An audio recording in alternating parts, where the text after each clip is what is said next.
आइए सर्वप्रथम अकारण करुणावरुणालय भक्तवंशात्कल्पतरु सतरजतम तीन गुण के सर्वात्मक स्वरूप भूत भविष्य वर्तमान के ज्ञाता, दीनों पर दया करने वाले, शरणागत को गति प्रदान करने वाले, अखिल कोटि ब्रह्मांड नायक राजाधिराज योगी राज परब्रह्म सच्चिदानंद घन राघवेंद्र सरकार के श्री बल चरणों में कोटि कोटि प्रणाम। प्रभु यथा स्थान विराजित होकर अपना शुभाशीर्वाद हमें बना रखे। सदगुरुदेव भगवान के श्री चरणों में कोटि सहनमन यथा स्थान विराजित होकर अपना शुभाशीर्वाद हमें प्रदान करे। ग्राम देवता, नगर देवता, स्थान देवता, वास्तु देवता, कुल देवता, पितर देवता, यज्ञ मंडप पर पधारे 33 करोड़ देवी देवता, हनुमंत लाल सहित तुलसी महारानी मैया, भारत माता, आप सबके श्री चरणों में कोटि सहनमन यथा स्थान विराजित होकर अपना शुभाशीर्वाद हमें प्रदान करें। आज प्रथम दिवस प्रारंभिक कथा में पधारे समस्त भावानुरागी गण, यजमान परिवार, आचार्य परिवार, संगीत परिवार, आप सबके रोम रोम में रमण करता, आप सबके हृदय में नित्य निवास करता अपने इष्ट गुरुदेव को हम सादर प्रणाम करते हैं। हे गुरुदेव, आप यथास्थान विराजित होकर अपना शुभाशीर्वाद हमें प्रदान करें। और आज समस्त ग्रामवासी सरवानी के पावन दिव्य धरा में इस निहिल आमंत्रण में निमंत्रण में पधारे समस्त भावानुरागी गण, अन्यत्र गांव से पधारे समस्त अतिथिगण, समस्त विद्वज्जन, ब्राह्मण देवता, आप सभी का आज राम सप्ताह की पावन दिव्य कथा में मातृशक्ति धर्म सेना और समस्त ग्रामवासी सरवानी की ओर से आप सबका हार्दिक अभिनंदन है, बहुत बहुत स्वागत है। और व्यास पीठ से आप सभी को हमारा प्यार भरा जय जय श्री राम। जय जय श्री राम। क्या बोलेंगे? जोर से बोलेंगे।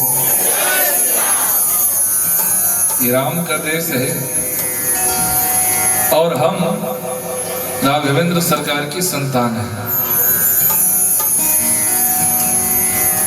आज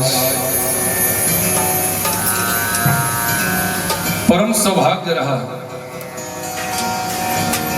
कि रामचरितमानस की दिव्य पावन कथा हमें इस पावन दिव्य भूमि सरवानी ग्राम में लेकर आई। और जैसा कि हमने कल बताया भी कि ये सरवानी नाम से सरवानी जरूर है, परंतु ये 7 दिनों तक ना अयोध्या नगरी बनने जा रही। और अयोध्या नगरी में रहने वाले जितने भी लोग, भगवान राम सरकार ने अपने मुखारविंद से स्वयं कहा है, क्या? अवधपुरी मम पुरी सुहावनी, उत्तर दिशि बह सरजू पावन। ये जो 7 पुरी हैं, अयोध्या, मथुरा, माया, काशी, कांची, अवंतिका, पुरी, द्वारावती, चैव सप्तैता मोक्षदायिका, ये 7 पुरियां मोक्षदायिनी है। परंतु मेरे राम जी को, मेरे राघव को अत्यंत प्रिय उनकी अपनी अयोध्या नगरी। तो आज से 7 दिनों के लिए आपकी ये सर्वानी गांव क्या बनने जा रही है? अयोध्या। और अयोध्या भगवान राम को अत्यंत प्रिय है। और अगर अयोध्या प्रिय है तो अयोध्या वासी नहीं रहेंगे क्या? रहेंगे ना। तो हम सबको क्या बन के रहना है? अयोध्या वासी बन के रहना है। और आज हमारा परम सौभाग्य रहा कि यजमान के रूप में हमारे मंजरी परदेसी साहू जी, अंजनी खलेश्वर साहू जी और भुवनेश्वरी राजेश साहू जी की सानिध्यता में सारी मातृशक्तियां धर्म सेना के सानिध्यता में आज इतनी बड़ी दिव्य पावन कथा हमें यहां लेकर आई है।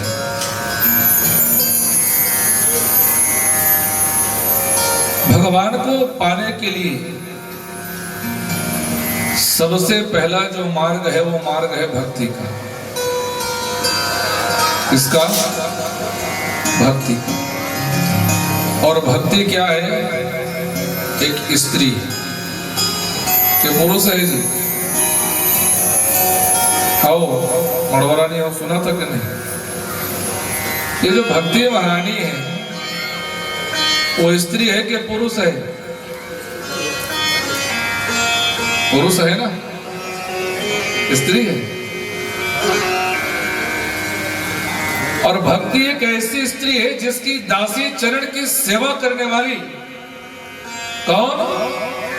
मुक्ति महारानी, मोक्ष, जिसको पाने के लिए हमारा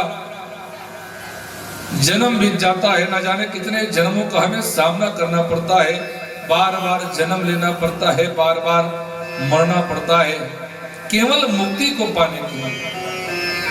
और जब तक हमारे जीवन में मोक्ष नहीं मिलेगी तब तक क्या होगा? पुनरपि जननम पुनरपि मरणम पुनरपि जननी जठरे शयनम। बार बार जन्म लेना पड़ेगा और बार बार मरना पड़ेगा। जब जब हम माँ के गर्भ में आएंगे तब तब मलमूत्र का भोग करना पड़ेगा। भूख लगेगी, प्यास लगेगी तो मेरे प्यारों मलमूत्र को पीकर 9-9 महीना गर्भ में रहना पड़ेगा, क्योंकि वहां मंचूरियन बनाने वाला कोई नहीं है, वहां दाबेली का खिलाने वाला कोई नहीं है। वहां गर्भ के भीतर केवल मलमूत्र मिलता है। इस मानव जीवन को पाकर जन्म जन्म मुनि जतन कराही और अंत नाम मुख आवत नहीं। ये भगवान का जो नाम है ना, ये प्रत्येक व्यक्ति के सौभाग्य में नहीं होता। बार बार इस नाम का जाप करेंगे, बार बार इस नाम की रटना रटेंगे, तब कहीं जाके अंत समय में नाम का याद आता है, सुमिरन आता है। इसलिए निरंतर अविरल प्रवाह होने वाली ये जो कथा है, स्त्री प्रधान। क्यों स्त्री प्रधान? संसार में कोई भी कथा आप सुन लो, लेकिन कथा भक्ति से प्रारंभ होती है। और भक्ति क्या है? स्त्री। आज की दुनिया में अनेकों बार देखने को मिलता है कि बहुत सारे लोग पुरुष वर्गों की उलाहना करते हैं। और उलाहना क्या? देख तो रहे अपन सवारी के गोटला रात दिन मानते कर गोटला काटे नहीं सकते। अगर पत्नी भक्ति के मार्ग में चल रही है और भक्ति से प्रेरित अगर कोई वाक्य कह रही है तो पति काटेगा।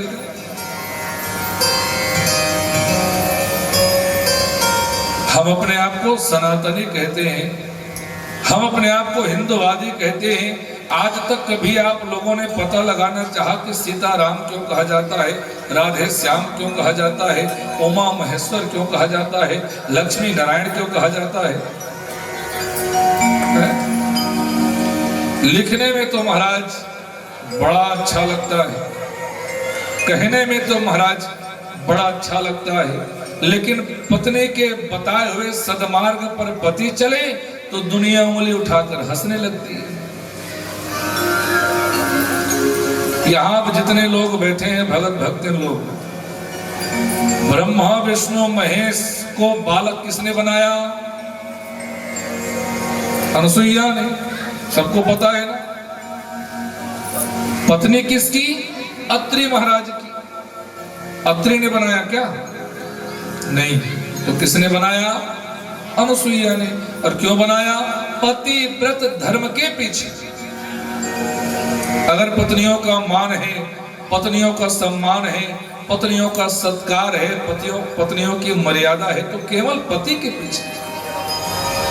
और पति को पतन होने से जो बचा ले वो पत्नी। और अगर आज बहुत सारे गांव में, चाहे वो हमारे छोटे देव गांव खरसिया में हो, चाहे वो सरगुंदिया बर्फाली नाम सुने हैं ना, यहां जो मातृ शक्तियां हैं जो बेड़ा उठाती है ना, वो परिपूर्ण करके छोड़ती है। और इतनी भव्यता के साथ, इतनी चकाचक अवस्था में भगवान की कथा पूर्ण भी होती है और जनमानस का सहयोग भी होता है। और हमें ये बात जानकर बड़ी प्रसन्नता हुई कि इस गांव में भी धर्म सेना से जुड़ी। धर्म सेना क्या है? जामवंत जी ने धर्म का साथ दिया कि नहीं दिया? अंगद ने, नलनील ने धर्म का साथ दिया कि नहीं दिया? उनके साथ चलने वाली जो सेना है ना, वो धर्म सेना है। और ऐसी मातृ शक्तियां, संसार का सृजन करने वाली, संसार की वंशानुगति को आगे बढ़ाने वाली, जब मातृ शक्तियों ने इतना बड़ा बेड़ा उठाया है, मजाल है कि उस कार्य को कोई विघ्न पैदा कर पाए। अगर भगवान भी दौड़े चले आते हैं ना, तो मेरे प्यारे भक्तों, भक्ति के पीछे भगवान दौड़े चले आते हैं, केवल भक्ति के पीछे। और यही तो सिखाती है रामचरितमानस। रामचरितमानस एक आदर्श जीवन देती है। रामचरितमानस एक आदर्श परिवार देती है। सास और बहू के बीच प्रेम कैसा होना चाहिए, भाई और भाई के बीच स्नेह कैसा होना चाहिए, बाप और बेटे के बीच प्रेम का दिग्दर्शिता कैसा होना चाहिए, ये सिखाती है रामचरितमानस। रामचरितमानस 1 महीने की कथा है, 30 दिन की कथा है। इसी कथा को नवान्न पारायण करके 9 दिनों में भी किया जाता है। इसी कथा को राम सप्ताह के रूप में 7 दिवस की भी कथा बनाई जाती है। और इसी कथा को 5 दिवसीय या त्रिदिवसीय कथा भी बनाई जाती है। यहाँ जो कथा होती है या हो रही है, ये कुल मिला के 9 दिन की कथा हो रही है। कथा 7 दिन, एक शोभा यात्रा और एक सहस्त्रधारा। कितना हुआ? 9। और भगवान का प्रादुर्भाव कौन सी तिथि में हुई थी? 9वीं तिथि। सबसे बड़े राम को क्यों कहा जाता है? भगवान के तो अनन्य अवतार है, 24 अवतार है, लेकिन सर्वोपरि राघवेंद्र सरकार को ही कहा जाता है। क्यों? आप जितने लोग बैठे हैं, गणित सबने पढ़ा तो है ना, 4वीं 5वीं 6वीं में गणित पढ़े हैं। तो बताइए, संख्याओं में सबसे बड़ी संख्या कौन सी है? 9। कौन सी है? 9। 9 के बाद जो 10 आता है ना, वो 2 संख्या है, 1 और 0। तो 1 अंकों की सबसे बड़ी संख्या नाव है, नाव से बड़ा कोई नहीं, और नाव अपनी मर्यादा कभी पार नहीं करता। आप जितनी भी पहाड़ा पढ़ो, आप जितनी भी गिनती लगाओ, कुल मिला के जब जोड़ोगे योग आएगा नौ। न नौ से एक आगे, न नौ से एक पीछे। अपने स्थान में रहकर मर्यादा का पालन करते हुए संसार को शिक्षा देने वाले मेरे राघवेंद्र सरकार ने अपने अवतार की तिथि 9 को चयन किया। पूर्णांक है, पूर्णावतार है राम की अवतार। बताओ, दानवों को मारने के लिए क्या भगवान को धरती पर आना आवश्यक है? वो तो जहां बैठे हैं। भगवान कौन? तो बिनु पग चले, सुने बिनु काना, और कर बिनु करम, करे विधि नाना। जो बिना कान के सुन सकता है, बिना मुख के बोल सकता है, बिना नेत्र के देख सकता है, और बिना हाथ के सारे कर्म कर सकता है, वो भगवान है। तो भगवान ने धरती पर अवतार किसके लिए धारण किया? आप और हम सबके लिए किया। अगर भगवान धरती पर नहीं आते तो क्या हम सरवानी गांव में बैठकर ऐसा सत्संग करते? क्या हम भगवान का नाम, भगवान का जाप, भगवान का सुमिरन कर पाते? कदापि नहीं। तो आइए आज के दिव्य पावन कथा में प्रवेश करें। सारे दुनिया के मोह से, मद से, ईर्ष्या से, अहंकार से, लालसा से अपने मन को छुड़ाते हुए, मन को हटाते हुए भगवान राघवेंद्र सरकार के श्री चरणों में अपने मन को लगाते हुए आइए सर्वप्रथम राम जी के संकीर्तन में भाग लेंगे। आप सभी मीठी मीठी तालियों से भजन का आनंद लेंगे और पुनः कथा में प्रवेश होंगे। तो इससे पहले जोरदार क्या बोलना पड़ता है? एक बार और बोलना पड़ेगा, जय श्री राम। जय श्री राम। बोल राघवेंद्र सरकार की जय हो। इसे श्रवण कर मिट जाती है, अरे कथा श्रवण कर मिट जाती है। 100 जन्म जन्म की व्यथा, जय जय राम कथा, जय श्री राम कथा, जय जय राम कथा, जय श्री राम कथा।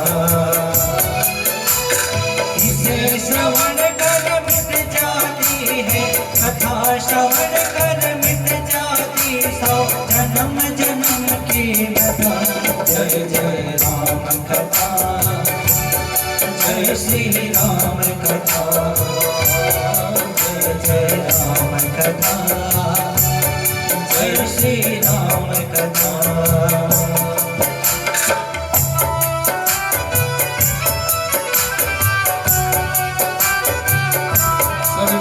ताली बजाते जय जय श्री राम।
व्यथा जय जय राम कथा जय श्री राम कथा जय राम कथा जय श्री राम कथा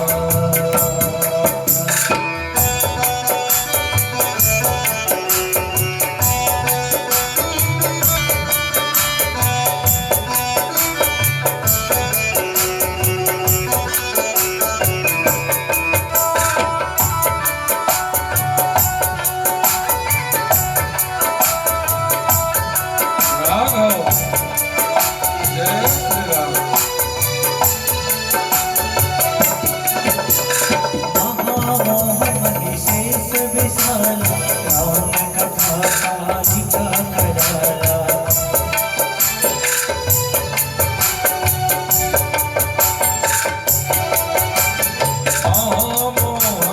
शेष विशाल राम कथा कालिया कराला राम कथा शशि किरण समान संत चकोर करहि जहि पावन राम कथा शशि किरण समान संत चकोर करहि जय पावन पी कर तू भी अमर हो जाए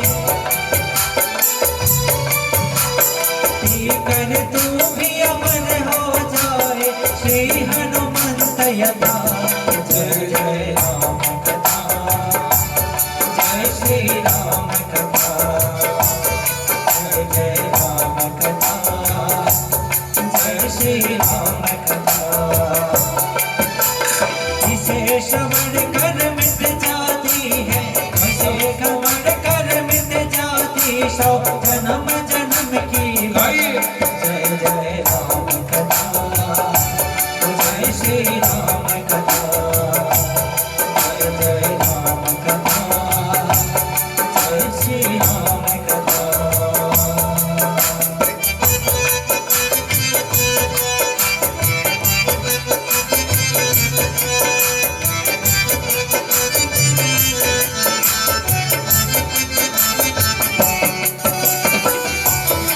जय हो जय श्री राम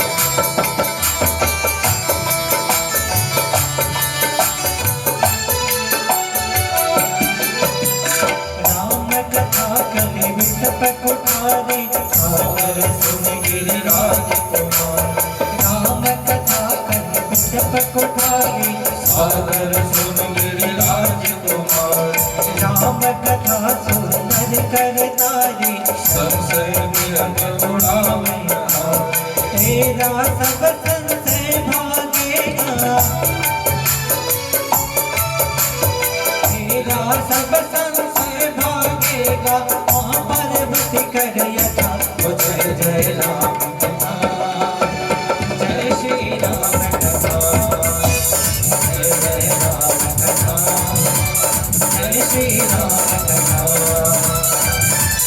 कथा श्रवण से मिट जाती है कथा श्रवण से मिट जाती तो जन्म जन्म की व्यथा जय जय राम कथा जय श्री राम कथा जय जय राम कथा जय श्री राम कथा जय जय राम कथा जय श्री राम कथा जय श्री राम कथा जय श्री राम कथा जय जय राम कथा जय श्री राम कथा जय जय राम कथा जय श्री राम कथा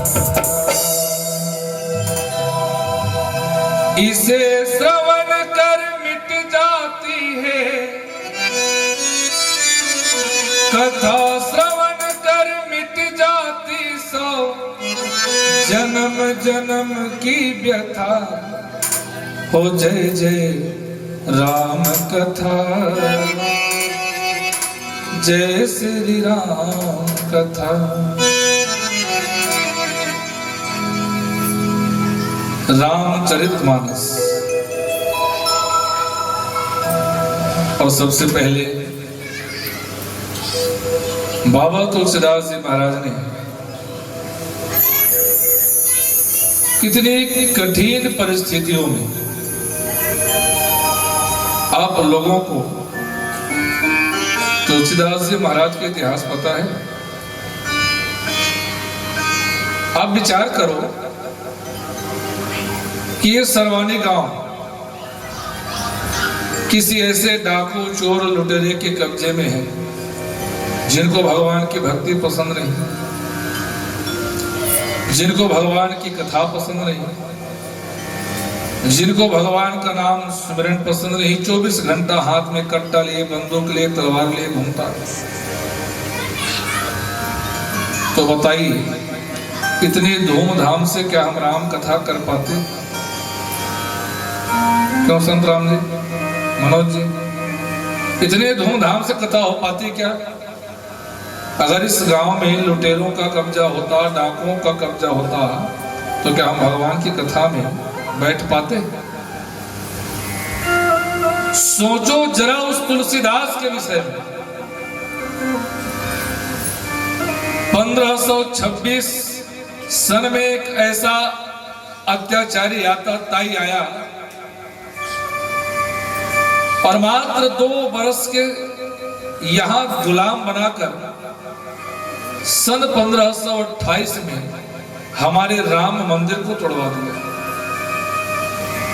2 वर्ष में मात्र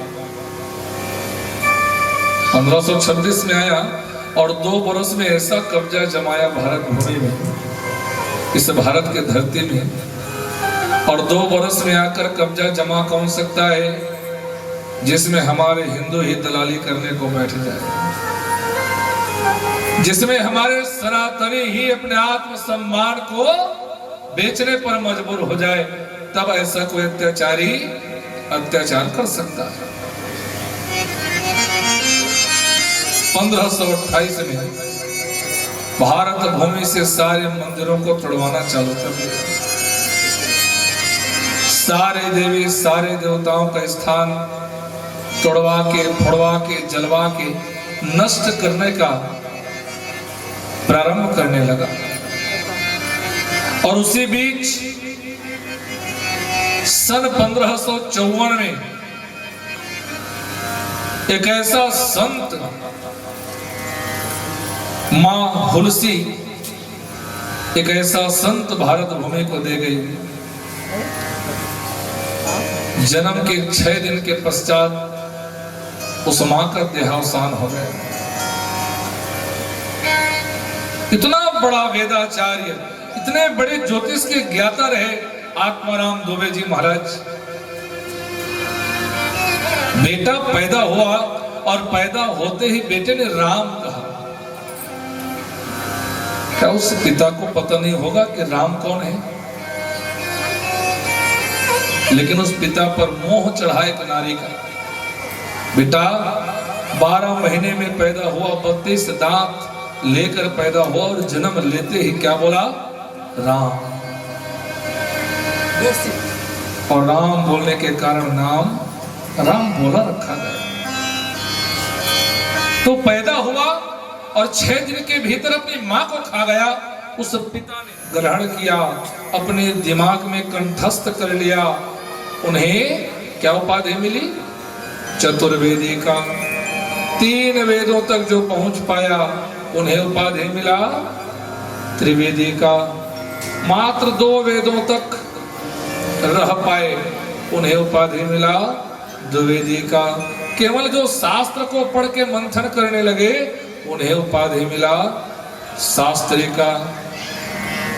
और जो थोड़ा सा गीता भी पढ़े, थोड़ा सा वेद भी पढ़े, थोड़ा सा सदग्रंथ भी पढ़े, थोड़ा सा मीमांसा भी पढ़े और सबकी जानकारी इकट्ठा करके अपने दिमाग के कब्जे में रखा, उन्हें मिस्र कहा गया। क्या कहा गया? मिस्र। हमारे संतों ने अपना धरोहर बचाने के लिए रात रात भर जंगलों के बीच जाग जाग कर, देखो ऐसी कितनी कठिन परिस्थितियों में परिश्रम कर करके वो संस्कार, वो ज्ञान, वो भगवान की भक्ति को हमारे लिए बचा के रखा। क्या हम अपने जीवन में उनके दुख के विषय में आभास कर पाएंगे? बताओ। हमारे दादा परदादा जिस खून पसीने को कमा कमा करके हमारे लिए आज खेत डोली धन दौलत जोड़ के चले गए, क्या हम उनका परिश्रम आभास कर पाएंगे? आज के बच्चे चांदी का चम्मच मुंह में लेके पैदा हो रहे हैं, उनको गरीबी का आभास कैसे होगा?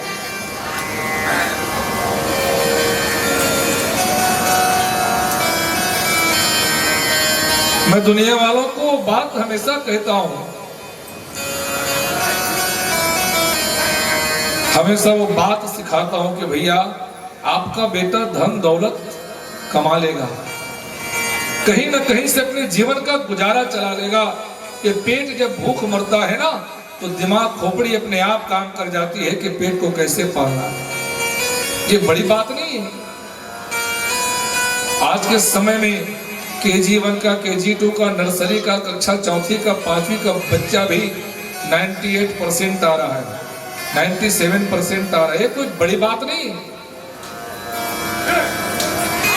परसेंटेज आना, पढ़ाई लिखाई में होशियार होना, ये तो मोबाइल भी पढ़ा दे रहा है ना आजकल। गुरुजी की क्या आवश्यकता?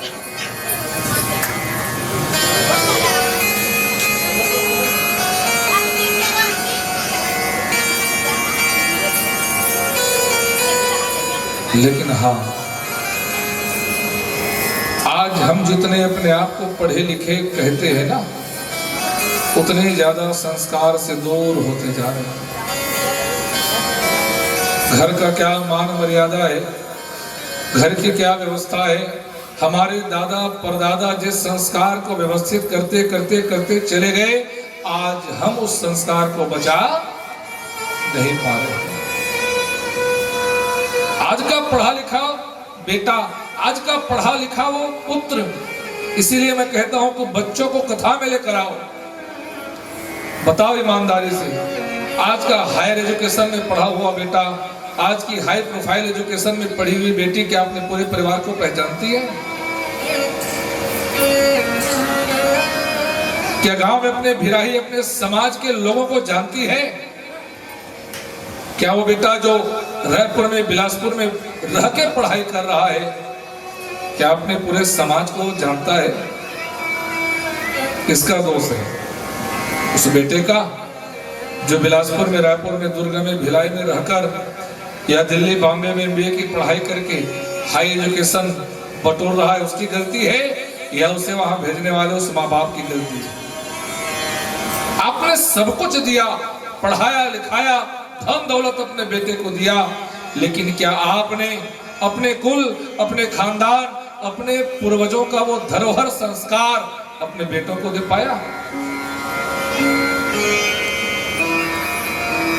क्या आपने वो पुण्य, वो कथा, वो गाथा अपने बेटियों को दे पाया? आज ठाठ के साथ कहता हूं, अपने घर में जाके अपने दिया बत्ती बताने वाली बेटी से पूछना कि बेटी, घर में दिया बाती करने का महत्व पता है? नहीं जानेगी माँ, तुम जैसा जलाती हो वैसा मैंने भी दीप जलाया, भगवान के सामने रख दिया, खेल खत्म। सिखाओ कि घर में दिया बत्ती का महत्व क्या है। बताओ कि घर में गौ ग्रास देने का महत्व क्या है। कौन सिखाएगा? क्यों? क्योंकि कथा में तो जवान को अच्छी लगती नहीं, कथा बोरिंग लगता है। अगर संसार में सबसे बड़ा कोई बोरिंग काम है जवानों के लिए तो वो है कथा सुनना। 15 साल, 20 साल, 25 साल के नौजवानों को बैठा दो, एक आध घंटे में फटाफट उठ के चले जाएंगे। क्यों? अरे बोरिंग लग रहा है यार, मूड खराब हो रहा है। बेटा, ये राम कथा है, ये मनोरंजन नहीं, ये आंखों में लगाने वाली अंजन है। एक बार गुरु के चरणों की सेवा करके आंखों में अगर राम कथा की अंजन लग गई तो तुम्हारे दृष्टि में जो पर्दा पड़ा है दुनिया का, तुम्हारी नजरों में पर्दा पड़ा है माया का, वो पर्दा हट जाएगा। और जिस दिन वो पर्दा हटा, मेरे भगवान तुझे ढूंढते चले आएंगे। यही तो सिखाती है राम कथा। सबके घर में नौजवान है। कोई नौजवान बाइक पकड़ के कहीं कॉलेज में घूमने के लिए निकल रहा, कोई नौजवान कहीं जाकर थिएटर में मूवी देखने को तैयार हो रहा। यहाँ सबके घर में नौजवान हैं, मगर वो नौजवान यहाँ कथा में नहीं आए। क्यों? क्योंकि आप सब में किसी के घर में किसी नौजवान को माता पिता की बात अच्छी नहीं लगती। और क्यों नहीं लगती? क्योंकि माता पिता ने बचपन में उसके भीतर वो संस्कार ही नहीं भरा। सुन लो, समझ लो, अब भी समय है। जो बेटा तुम्हारा कहा नहीं मानता, जो बेटा तुम्हारी बात नहीं सुनता, क्या गारंटी है कि बुढ़ापे में वो तुम्हारी सेवा करेगा? कोई लिख के दे सकता है कि मेरा बेटा मेरा सेवक बनेगा? कदापि नहीं। उसका भी हंसता खेलता परिवार होगा, उसकी भी पत्नी होंगे, उसके भी बच्चे होंगे, बाल बच्चों की पढ़ाई लिखाई में वो भी तो व्यस्त होगा। और जब बच्चे व्यस्त होंगे तब आपकी जवानी त्रस्त होगी। कोई कोई कोई संदेह वाली बात नहीं, क्योंकि आज हमने अपने बच्चों के भीतर से बचपना छीन रखा है। KG1 में भर्ती कराओ, नर्सरी में भर्ती कराओ, KG2 पढ़ाओ, 4-5 साल पढ़ने के बाद कक्षा पहली आती है। जो बच्चा न ढंग से मामा को पहचानता है, न मामी का नाम लेता है, न चाचा चाची कह पाता है, उस बच्चे को FR सिखाओ, पीट पीट के सिखाओ, मार मार के सिखाओ। किसकी गलती है? बच्चे की। 10 किलो का बच्चा 15 किलो का बस्ता लाद के स्कूल भेजो। घर आया, होमवर्क करते करते 2-4 थप्पड़ लगाते लगाते बोलो, फलाना का 3 बेटा है, देख रहा है तुझसे कितने होशियार, और तुझे पढ़ाई में दिलचस्पी नहीं, और 4 चामटी लगाओ। सिखाओ टेंशन लेना किसे कहते हैं। बच्चों को बताओ कि दिमाग में स्ट्रेस लेना किसे कहते हैं। हाँ, बच्चे मन के सच्चे, नन्हे मुन्ने बच्चे, तेरे मुट्ठी में क्या है? मुट्ठी में है तकदीर हमारी। अब कहाँ गई वो तकदीर? एक माँ, एक बाप सिखाता है बेटे को टेंशन लेना। बेटा चाहता है कि मैं आधे घंटे खेलाऊं, बाप कहता है घड़ी देख रहा हूं 3 बजे 3:30 तक घर आ जा। क्या खेल में मन लगेगा? बार बार घड़ी निहारता है कब 3:30 बजे और कब मैं घर पहुंचू, नहीं तो पापा की चामटी तैयार। क्या सिखा रहे हैं हम बच्चों को? वही बच्चा थोड़ा सा बड़ा हुआ, 15 साल का हुआ, 20 साल का हुआ, हमने जबरदस्ती करके कहा चल कथा में चल, कथा सुन, वो बच्चा सुनेगा? आपके डांट में, आपके फटकार में, आपके दबाव में वो कथा में बैठ जाएगा, लेकिन कथा में बताओ कि उस बच्चे का मन लगेगा? कभी नहीं। बच्चे का मन तो छोड़ो साहब, यहाँ जितने लोग बैठे हैं ना, उसमें 80% लोगों का मन कथा में नहीं लगता। क्यों नहीं लगता?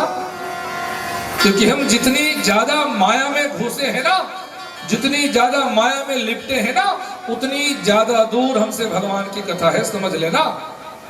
अगर यहाँ माया की बातें की जाए तो सबको अच्छी लगेगी, अगर यहाँ घर गृहस्थी की बातें की जाए तो सबको अच्छी लगेगी, अगर यहाँ सास बहुओं की कथा गाई जाए तो सबको लुभावनी लगेगी, लेकिन यहाँ प्योर शुद्ध भगवान की गाथा गाई जाए तो सबका मुंह सीढ़ी की सेठ भराने जैसा खुल जाएगा। क्यों? हंसी आएगी। हाँ? जब हमारा ऐसा हालत है तो हमारे बच्चों का क्या होगा? धर्म पथ पर चलने के लिए अपने बच्चों को शिक्षावान बनाना जरूरी है। संस्कारहीन दुनिया होते जा रही है, उन्हें संस्कृति को बरकरार रखने के लिए संस्कृत बताना, संस्कृत पढ़ाना और संस्कृत सुनाना भी जरूरी है। अपने अपने घर में जो बच्चे पढ़ रहे हैं ना इंग्लिश मीडियम, मैं नहीं कहता इंग्लिश मीडियम में मत पढ़ाओ करके, क्यों? स्टेटस सिंबल है, सिखाओ इंग्लिश, पढ़ाओ इंग्लिश, परंतु पूछना बेटा संस्कृत को जानता है कि एक भाषा है? वो सीधा कहेगा कैसी संस्कृत, कौन सा संस्कृत? भाषा तो छोड़ो, संस्कृत नाम के बारे में उस बच्चे को पता नहीं। और जहां संस्कृत नहीं वहां संस्कृति नहीं, और जहां संस्कृति नहीं वहां संस्कार रहेगा, रंच मात्र भी नहीं रहेगा। अफसोस 20 साल बाद का हमारा भारत कैसा होगा, सोच लो। आज से 20 साल पहले का हमारा भारत कैसा था, कितना परिवर्तन 20 साल में हुआ कि नहीं हुआ। इतना डेवलप कर रहा है इंडिया, इतना डेवलप कर रहा है ये भारत भूमि, 20 साल बाद क्या होगा जरा सोच लो।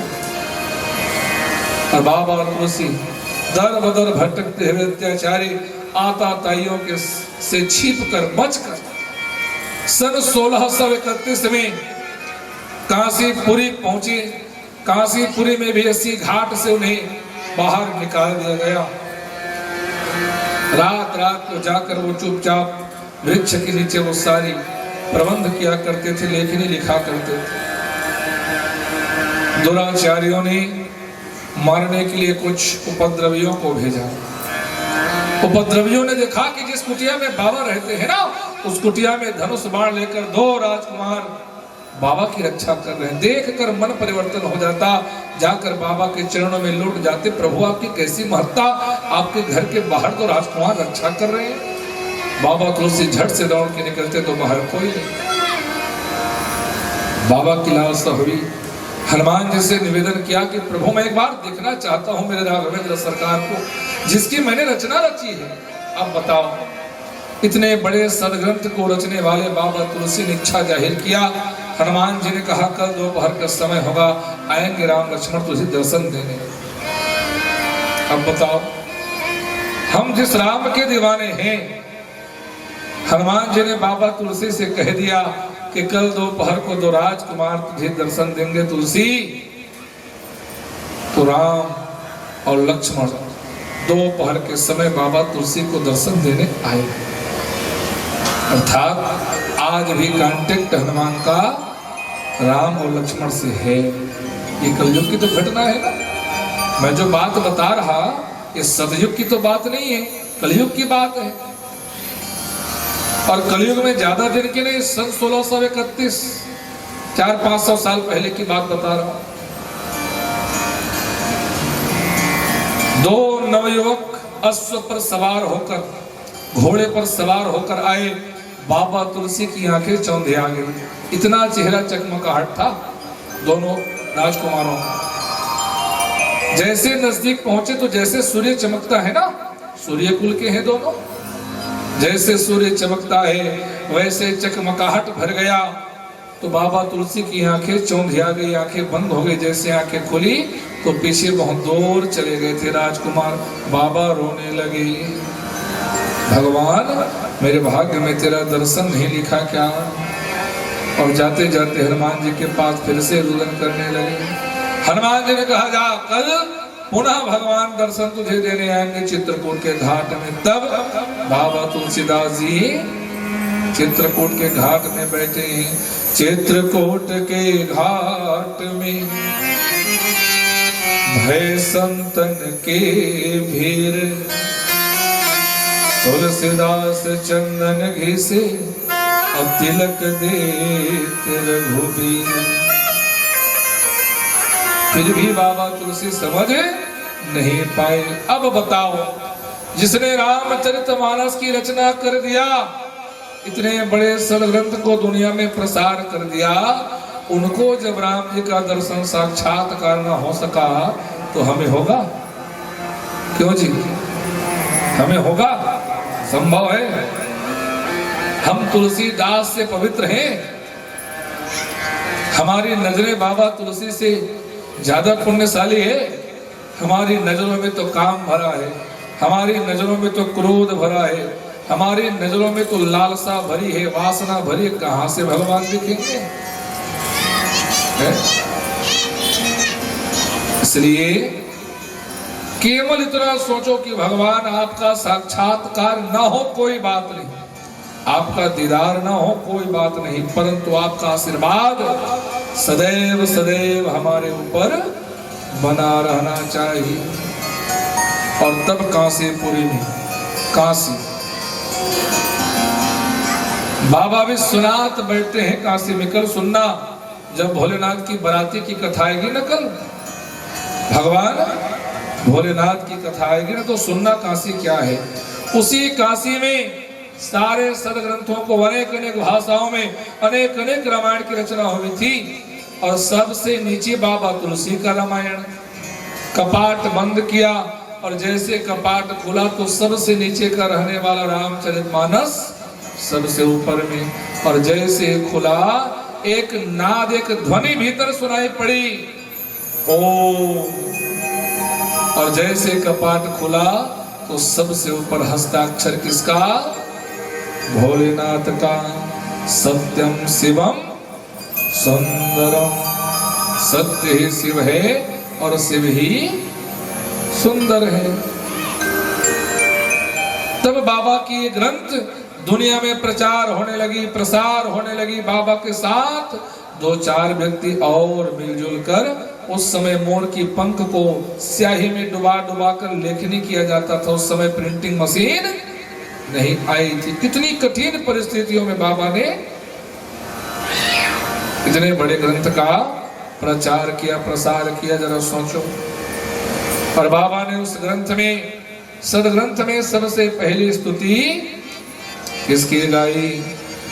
वर्णानामर्थ संहारा रसानाम छंदसामपि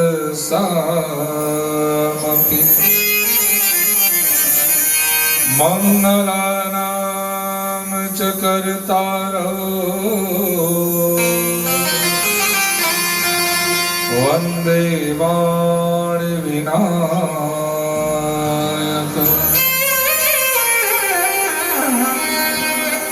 वर्णनामर्थ संहारा रसानाम छंदसाम।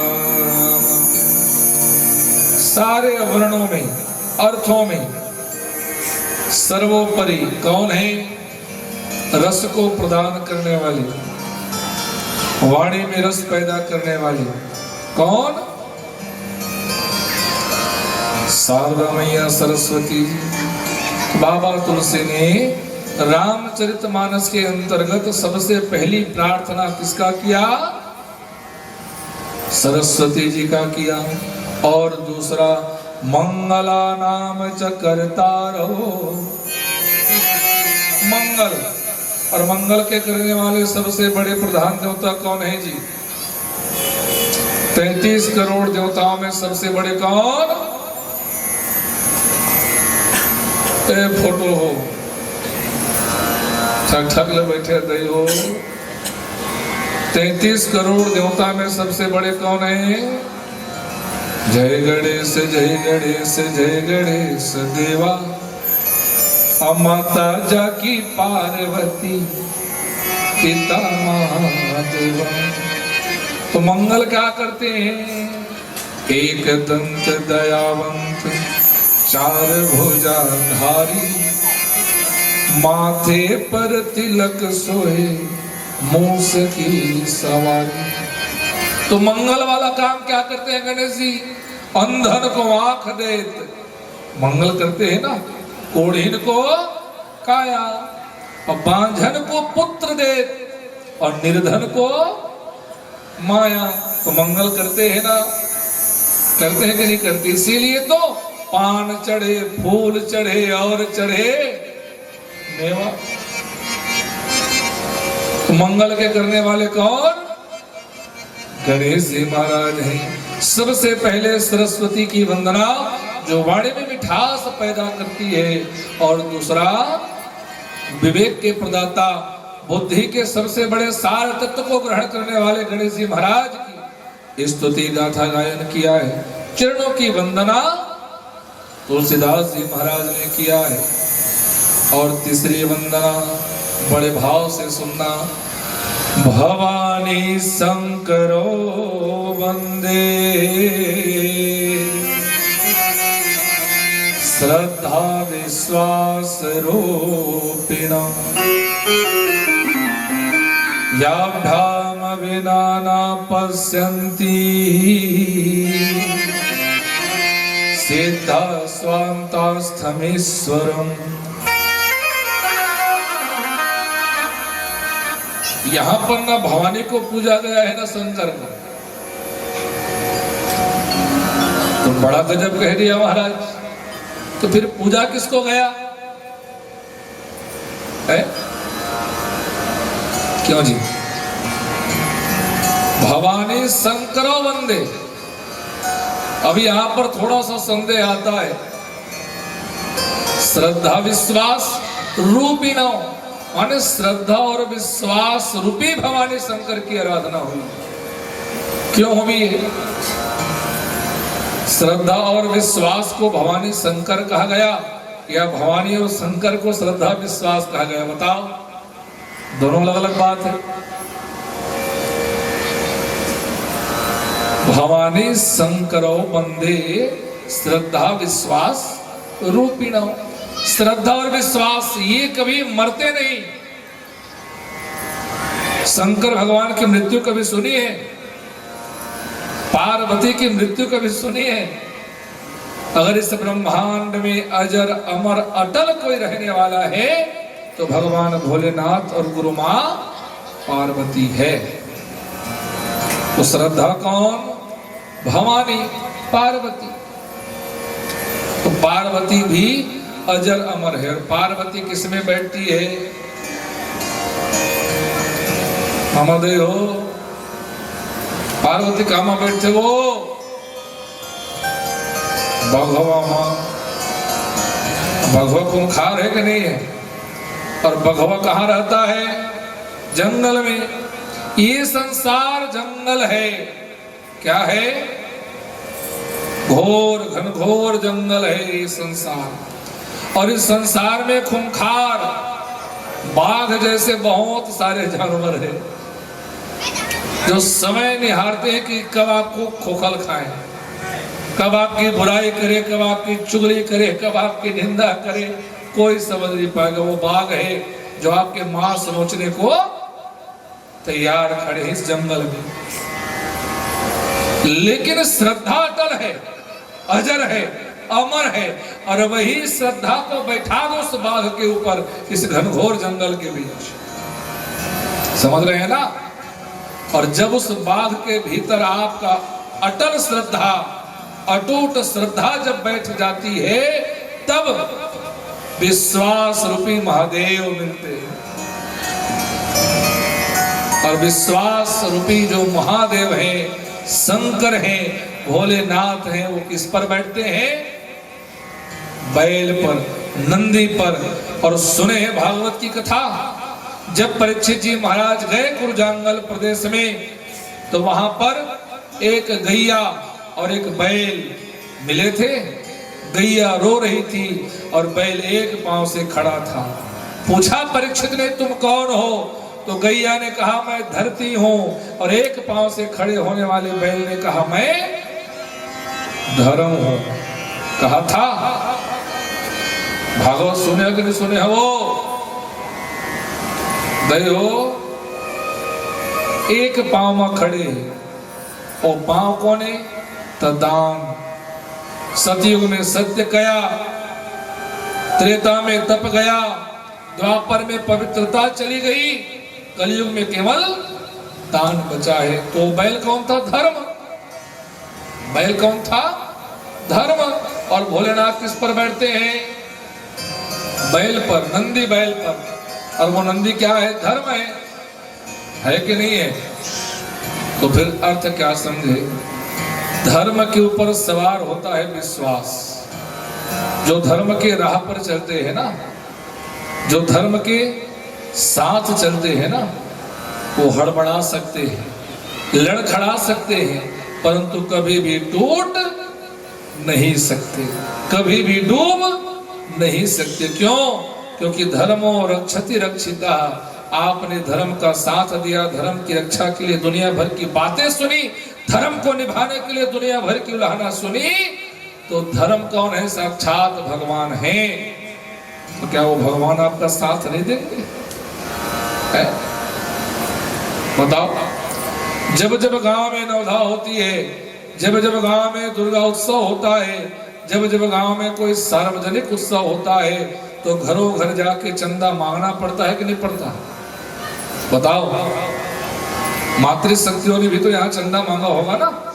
लेकिन चंदा जब मांगने जाओ तो कितनी सारी बातें सुनने को मिलती है।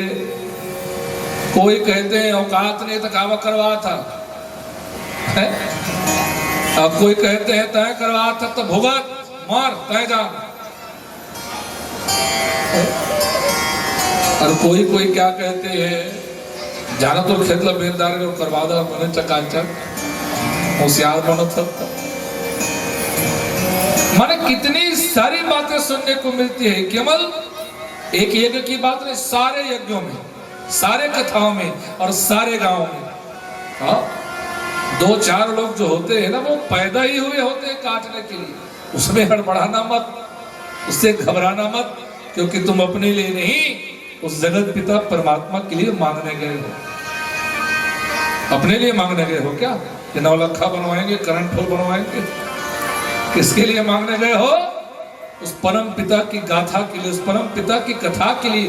ये दुनिया उलाहना करे, दुनिया कुछ भी कहे, परंतु तुम्हारे बारे में जानता है वो मालिक।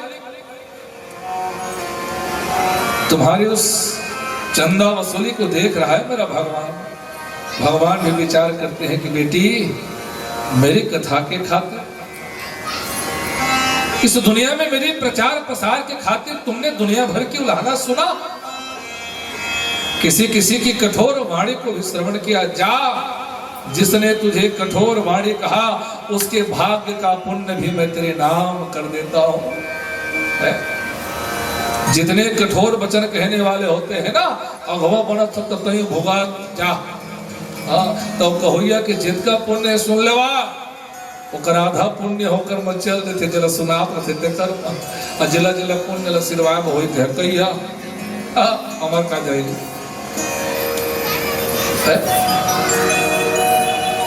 क्योंकि आपने जो चंदा मांगा है ना, वो आपने अपने लिए नहीं भगवान के लिए मांगा है। और भगवान ने देख लिया तो दुनिया देखे ना देखे कोई मतलब नहीं। जिस विधाता ने हमें देखा है वो संभाले, वो जाने, उसका काम जाने। इसलिए 7 दिन की जो कथा होती है ना, अगवानी करने वाले जो होते हैं उनको संसार की सारी उलाहना सुननी पड़ती है। सबके घर में गाय बछरू के गोबर, कचरा, पैरा, भूसा, पान, पतई कामा फेंका थे। आओ हमार घर नहीं महाराज तक आ जाने झन गई है। सबके कोला में गढ़वो बने कि नहीं? ओइच में देखबे तो गोबर, ओइच में देखबे तो पैरा भूसा, ओइच में देखबे तो कोढ़ा करकट, संसार भर के कचरा कामा फेंका थे गढ़वो में। और खेत में जब खातू लौट थे जे खेत में खातू पल के कहे धान देखे के लिए रखे के लिए रहे। हाँ, तो जब तक कथा होती तब तक अगवानी करने वालों को क्या बनना पड़ता है? सारा कूड़ा, सारा कचरा, सारा करकट उसी के ऊपर उड़ेल दिया। और जब खेत में विटामिन बन के निकलते हो खेत में छींचा थे, हाँ तो गांव भर के धान लहल आते तब मिलते।